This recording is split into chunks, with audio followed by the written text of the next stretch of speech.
blood gives assurance of the love and guidance and the continuing protection of God throughout their lives. This is a very important aspect. The blood not only saves them on that day when they got out of Egypt, not only just delivered them. See, many people interpret it only in that way. They were just delivered by the blood of the Lamb on that day. That's it, no more. No, the blood gave them the assurance that all is well, that God will continue to love and guide and protect them throughout their journey, because their dangers did not end in Egypt.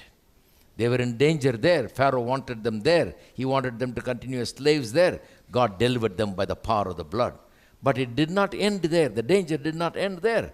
When they came out, as a whole nation, lakhs and lakhs of people, here is 3 million people coming down the road, and then in front of them is the sea. Behind them is Pharaoh pursuing. He changed his mind again. After all that happened to him, he changed his mind again. He wanted to pursue and bring them back. So, because he's losing some cheap labor, So he's pursuing them. So in the front there is sea. If you go forward, you die in the sea.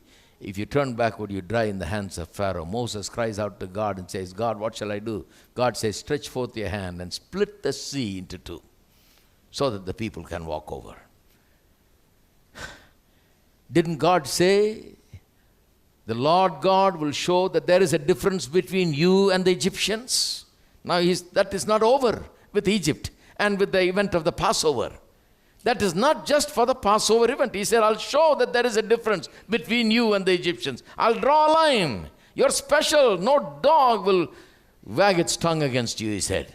But that is not just a guarantee for that event, that day of Passover. It is a guarantee that continues to be in effect. So God says, stretch forth your hands. And he stretched forth his hand, the sea split into two, and the people just walked over.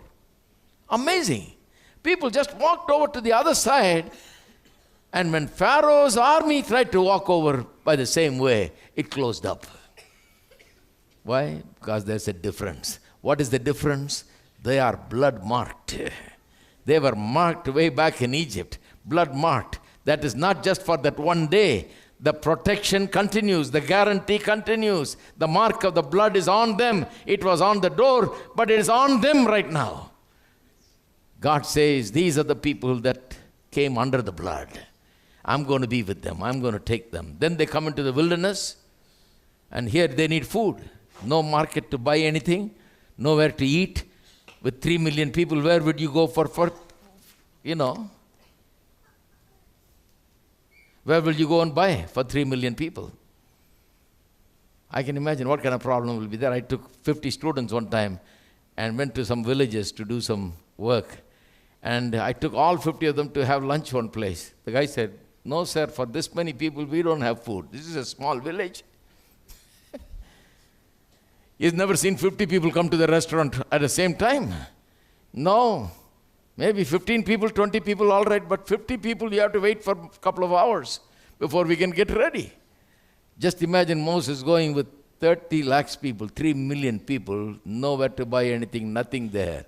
And God says, don't worry, I'm here to provide for you. And he provides manna from heaven. They wanted water, he provides water out of the rock. Because the blood that was shed and marked them on that day, marked them forever. They are the blood-bought ones. The guarantee that the blood will protect was not just for that one day. It is a mark forever. That is why they were to hold that forever as a celebration and teach their children the significance of this, because it is not just for that one day, it is a mark forever upon them.